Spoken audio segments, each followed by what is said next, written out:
So I'm here with Chris, Kyle, and Riley of The Shies. You guys, you just got done playing here at the Troubadour. Can we all?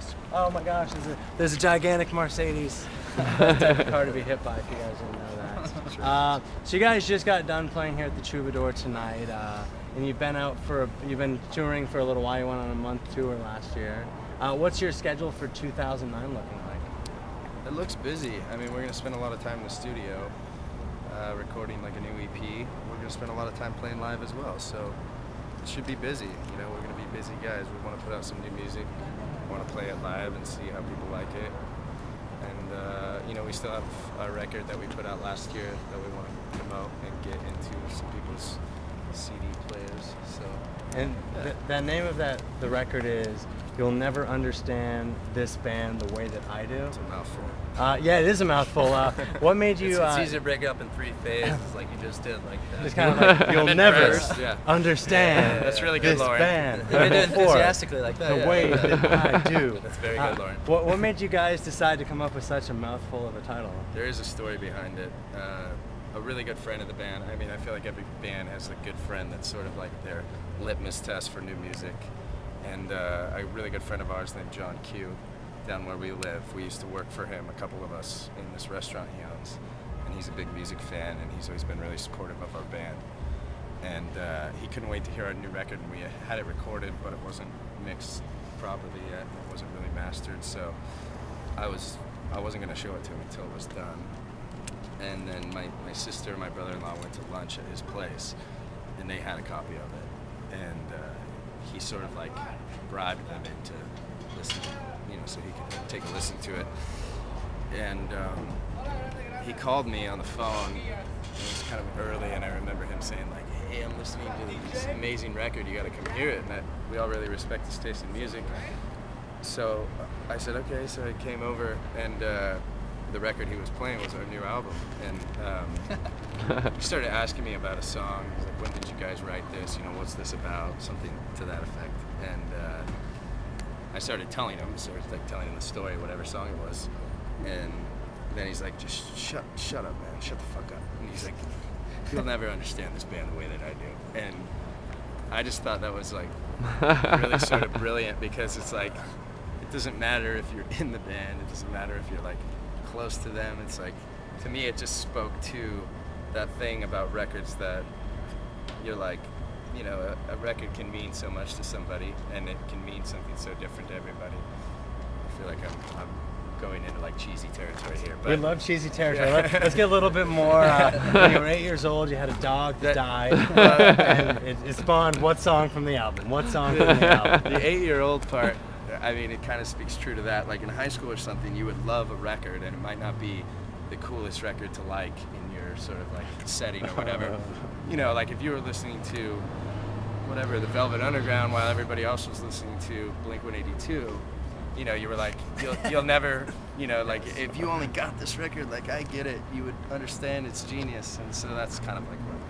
I totally understand what you mean with that in Blink-182, because the truth of the matter is, Take Off Your Pants and Jacket, amazing album, which has changed my life entirely. I mean, it's just that album brought so much truth to the world. I just wish Blink-182 would get back together. So what are you guys trying to pull together on your new album? What type of, are you going to change your sound a bit? I love your sound, but like, where are you going to like go progressively in your music? What would you like to do as an artist progressively?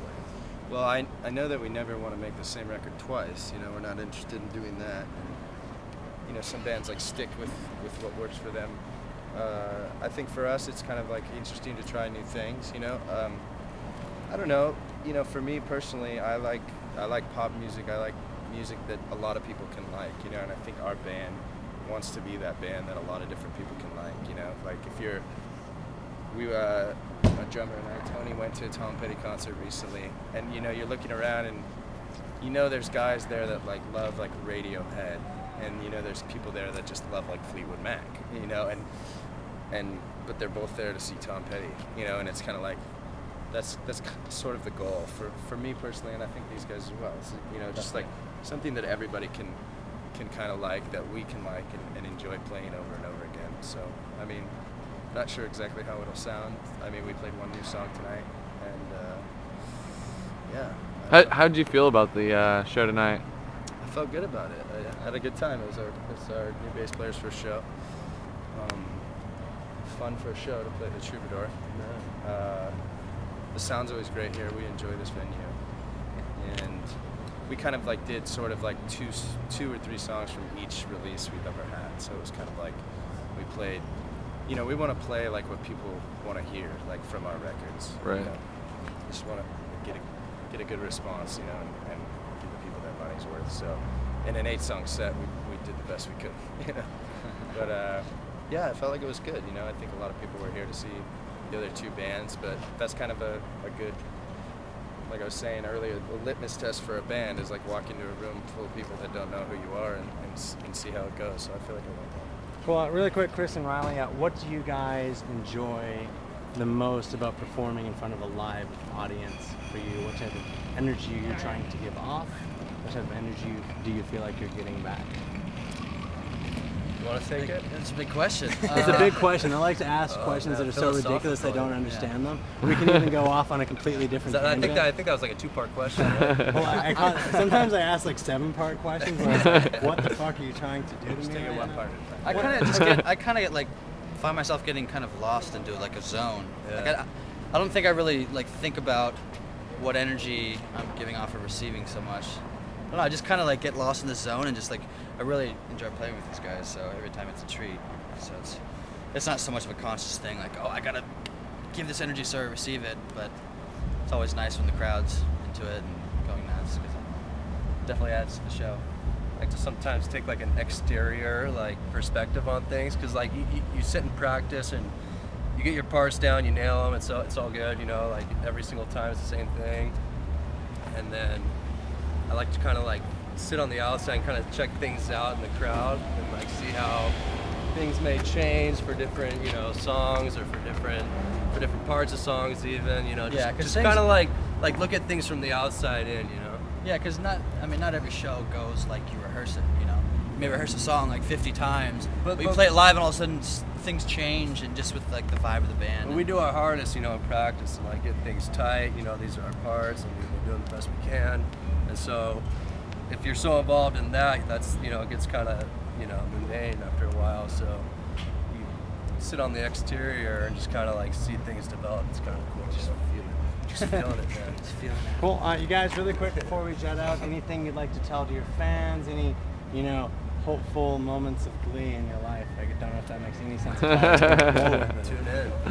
Yeah, thank you. You know, thank you so much. Thanks for listening to our music. If you do, and if you're just checking it out, then God bless you for that. Cool. Yeah, Awesome. Grateful. Thanks, guys. Cool. Yeah, of course. One last thing. Let's run All with right. this. Let's do it. You tell Concerts.com. because You tell. Because when you tell when you tell, concerts, it's cooler. It's cool. Awesome.